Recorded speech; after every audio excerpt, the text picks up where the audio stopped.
Hello everybody, we've only got a couple of weeks left if you can believe it. Today we're going to recap Act 3 of Romeo and Juliet. I hope you enjoyed this act. It is a wild ride. It's definitely the climax of the play, the turning point, the most exciting moment, all that fun stuff. And it's only day 2 of the doggone thing. Alright, let's get into it.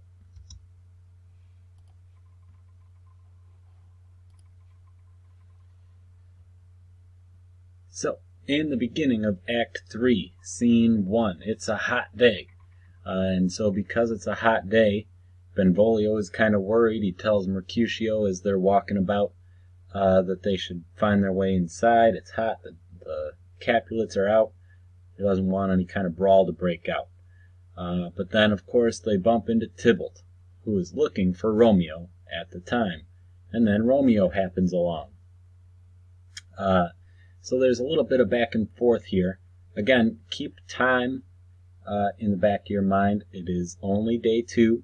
Romeo and Juliet literally just got married, and then Romeo came to find his friend. So that's what's happening right now in the play. It's only the second day.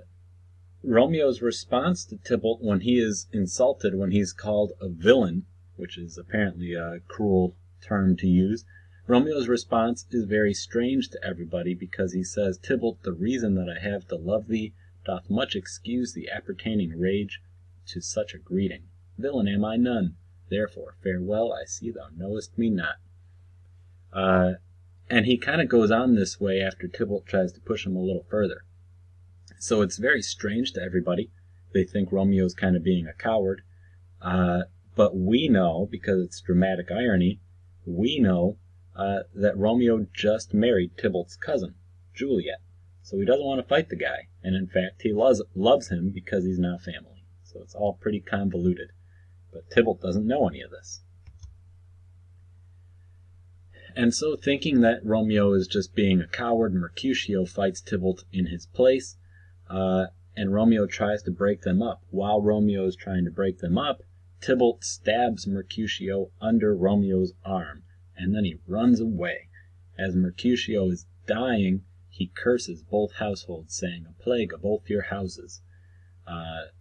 So he basically has decided that he just hates the Montagues and the Capulets. This whole thing has been so stupid, and he somehow got caught up in the middle of it, and now he's dying because of it. So he curses both households, which is, of course, some foreshadowing. Remember, Mercutio is Romeo's best friend, but he is also a relative of the prince. So this isn't just any random dude that got caught up in this conflict and died. It is a relative of the prince. Shortly after Mercutio dies, Tybalt has the nerve to come back, and Romeo is furious. So where he was kind of controlling his anger before, he now cannot do that, and in fact, he tells Tybalt that Mercutio's soul is floating just above them, waiting for one of them to join him. So he says, one of us is going to die right now and go be with Mercutio up in the heavens and all that. They fight.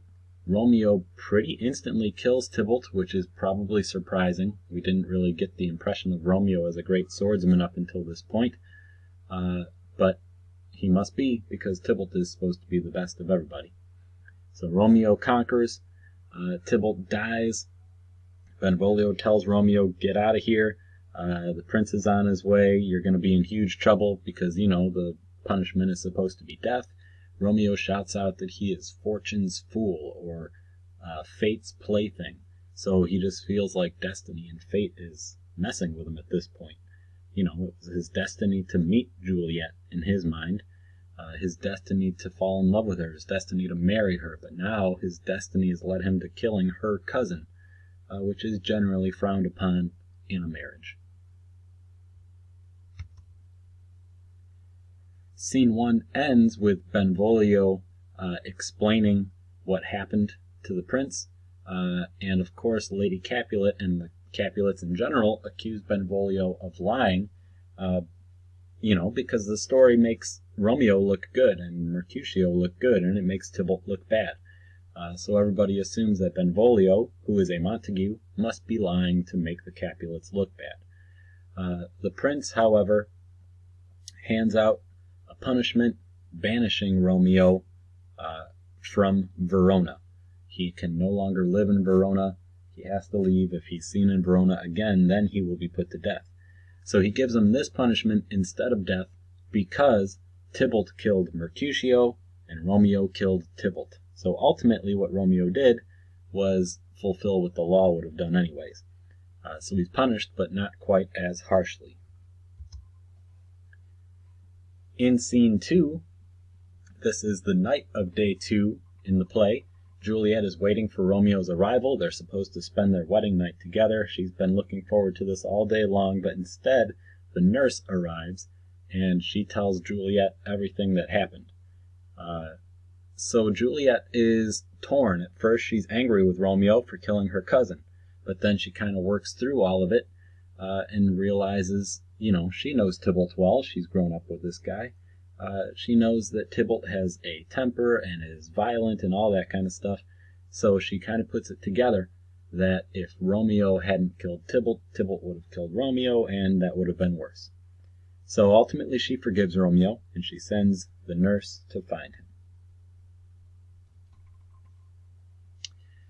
In scene 3, Romeo is crying a lot at the friar's lodgings. And so the Friar Lawrence tries to kind of comfort him. He tries to calm him down, tries to help him see the positives, the fact that he's only been banished instead of put to death. But Romeo says it's worse than death because now he has to live apart from Juliet, which is just unfair. However, the nurse appears, which gives Romeo some comfort because he learns that Juliet still loves him. And then the friar comes up with a plan, which the friar is always good for. He comes up with this plan for Romeo to go and live in another city called Mantua and to wait.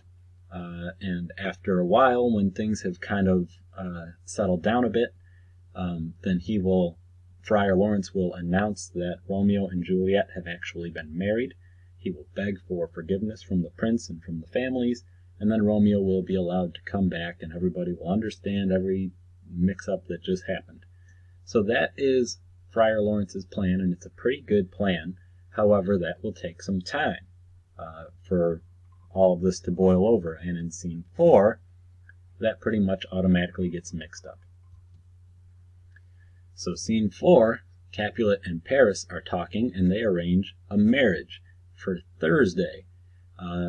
So it's currently the night of Monday, and Capulet promises Paris that his daughter Juliet will marry Paris on Thursday.